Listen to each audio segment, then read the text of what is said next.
ఈ వీడియోలో మనం 8వ తరగతి సైన్స్కి సంబంధించి ఇంపార్టెంట్ బిట్స్ గురించి తెలుసుకుందాం.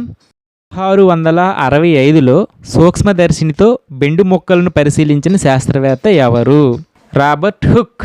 ఇవి కదులుతున్నప్పుడు లేదా ఆహారం తీసుకుంటున్నప్పుడు కనిపిస్తూ మాయమవుతూ ఉండే చలనాంగాలేవి? మిథ్యాపాదాలు. మిథ్య అంటే మాయ అని అర్థం. కోడిగుడ్డులో ఉండే ప్రోటీన్ ఏది?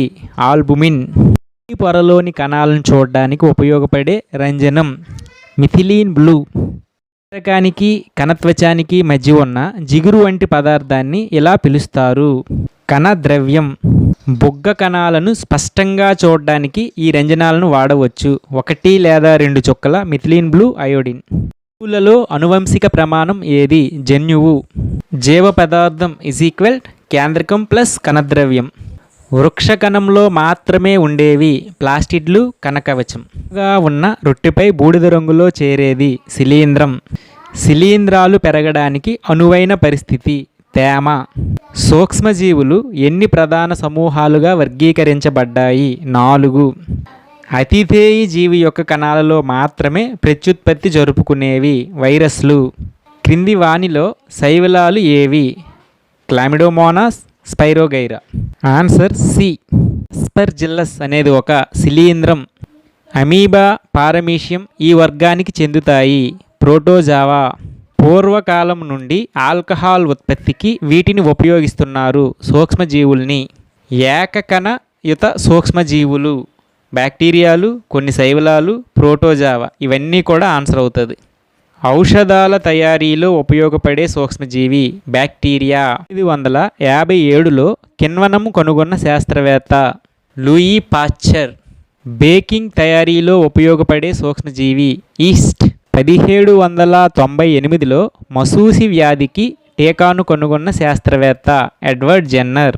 నత్రజని స్థాపనకు తోడ్పడే సూక్ష్మజీవి బ్యాక్టీరియా. పాక్స్గా పిలువబడే వ్యాధి ఆటలమ్మ. ప్లాస్మోడియం అనేది ఈ వ్యాధిని కలిగించే పరాన్నజీవి మలేరియా. హెపటైటిస్ ఏను కలిగించే సూక్ష్మజీవి వైరస్. బాసిల్లస్ ఆంత్రాసిన్ను కనుగొన్న శాస్త్రవేత్త రాబర్ట్ కోచ్. మన వాతావరణంలో నత్రజని శాతం 78%. మాంసకృతులు, పత్రహరితం, కేంద్రకామ్లాలు, విటమిన్లలో ముఖ్యమైన భాగం నత్రజని. డాష్ సంవత్సరం వరకు ప్రజలు సంచార జీవనం సాగించేవారు? 10,000వ సంవత్సరం వరకు. ఒకే రకమైన మొక్కలను ఒకే చోట అధిక సంఖ్యలో సాగు చేయడాన్ని డాష్ అంటారు? పంట అంటారు. మన దేశంలో వర్షాకాలం సాధారణంగా ఈ నెలల మధ్యలో ఉంటుంది, జూన్ టు సెప్టెంబర్. వ్యవసాయ పద్ధతులలో మొదటి ప్రక్రియ ఏది? నేలను సిద్ధం చేయడం. రైతు మిత్రులుగా సహాయపడేవి వానపాములు, సూక్ష్మజీవులు. నేలను వదులుగా చేసే విధానాన్ని ఈ విధంగా పిలుస్తారు? చాళ్ళు తీయడం, దున్నడం. నాగలిలో ఉండే బలమైన ఇనుప బద్ది ఆకారం త్రికోణాకారం. కలుపును తీయడానికి, నేలను గుల్లగా చేయడానికి ఉపయోగించే సులువైన పరికరం తొల్లిక. విత్తనాలు నాటడానికి సాంప్రదాయంగా ఉపయోగించే సాధనం క్రింది ఆకారంలో ఉంటుంది? గరాటు ఆకారం. NPK ఎరువులు అనగా నత్రజని, ఫాస్ఫరస్, పొటాషియం. మొక్కలు సుమారు %% నీటిని కలిగి ఉంటాయి? 90%. చెట్లకు, తోటలకు, పండ్ల మొక్కలకు ఉత్తమమైన నీటిపారుదల పద్ధతి బిందు సేద్యం.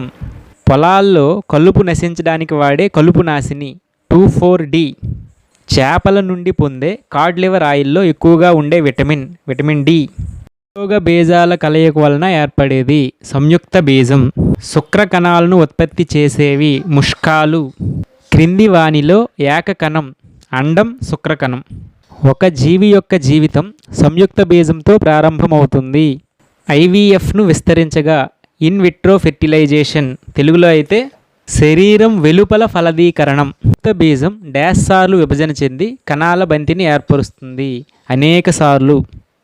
కోడి పెండము కోడిగా మారడానికి పట్టే సమయం 3 వారాలు. అంతర ఫలదీకరణం జరుపుకునే జీవి కోడి, కుక్క, ఆవు ఇవన్నీ కూడా. జీవిత చరిత్రలో ఉండే దశల సంఖ్య 3. లో జరిగే అలైంగిక ప్రత్యుత్పత్తి విధానం ద్విధా విచ్ఛత్తి. క్లోనింగ్ గొర్రెపిల్ల డాలీ జన్మించిన తేదీ 1996 జూలై 5. డాలీని సృష్టించిన శాస్త్రవేత్త ఇయాన్ విల్మట్. డాలీ మరణించిన తేదీ 2003 ఫిబ్రవరి 14. దశ ఎన్ని సంవత్సరాల వయసులో మొదలవుతుంది? 11 సంవత్సరాలు. 10 సంవత్సరాలు కలిగి ఉన్న అజయ్ ఎంత శాతం ఎత్తు పెరిగి ఉండాలి? 78%. స్త్రీలలో ప్రత్యుత్పత్తి దశ సుమారు ఎన్ని సంవత్సరాల వయసు వరకు కొనసాగుతుంది? 45 to 50. ఎన్ని రోజులకు ఒకసారి స్త్రీ బీజకోశం ఒక అండాన్ని విడుదల చేస్తుంది? 28 నుండి 30 రోజులు. ఋతుచక్రం ఎన్ని సంవత్సరాల వయసులో ఆగిపోతుంది? 45 నుండి 50 సంవత్సరాలు. మానవునిలో కణంలోని కేంద్రకంలో ఎన్ని జతల క్రోమోజోములు ఉంటాయి? 23 జతలు. స్త్రీలలో ఎన్ని ఎక్స్ క్రోమోజోములు ఉంటాయి? 2. నరికివేత వలన వాతావరణంలో ఏ వాయువు స్థాయి పెరుగుతుంది? కార్బన్ డయాక్సైడ్ స్థాయి. క్రింది వాటిలో ఎండమిక్ జాతులకు ఉదాహరణ ఏమిటి? పెద్ద ఉడుత. వాటిలో అంతరించిపోయే జంతువులకు ఉదాహరణ ఏమిటి? పులి, అడవి గేదె, బరాసింగ. ఇవన్నీ కూడా. మొత్తం జంతువులు మొక్కల యొక్క జాబితాను నమోదు చేసేది రెడ్ డేటా. 1 టన్ను కాగితం తయారు చేయడానికి పూర్తిగా పెరిగిన ఎన్ని వృక్షాలు అవసరం? 17. సైబీరియన్ కొంగలు రాజస్థాన్లోని ఏ ప్రాంతానికి వలస వస్తాయి? భరత్పూర్. చింకారాగా పిలువబడేది ఆసియా జింక. అర్జున వృక్షం కనిపించే సంరక్షణ కేంద్రం పచ్మర్హి. సాల్ అడవి మామిడి కనిపించే రిజర్వ్ ప్రాంతం పచ్మర్హి. ఘరియల్ అనగా పొడవు ముట్టి ఉండే మొసలి. షెల్టర్లు కలిగిన జాతీయ ఉద్యానవనం సాత్పురా. సిని విస్తరించుము. Chlorofluoro carbons. విషవాయువు అని ఈ వాయువును అంటారు. CO కార్బన్ మోనాక్సైడ్ను. CNGని విస్తరించుము. Compressed natural gas. మార్బుల్ క్యాన్సర్కి కారణమయ్యేది ఆమ్ల వర్షాలు.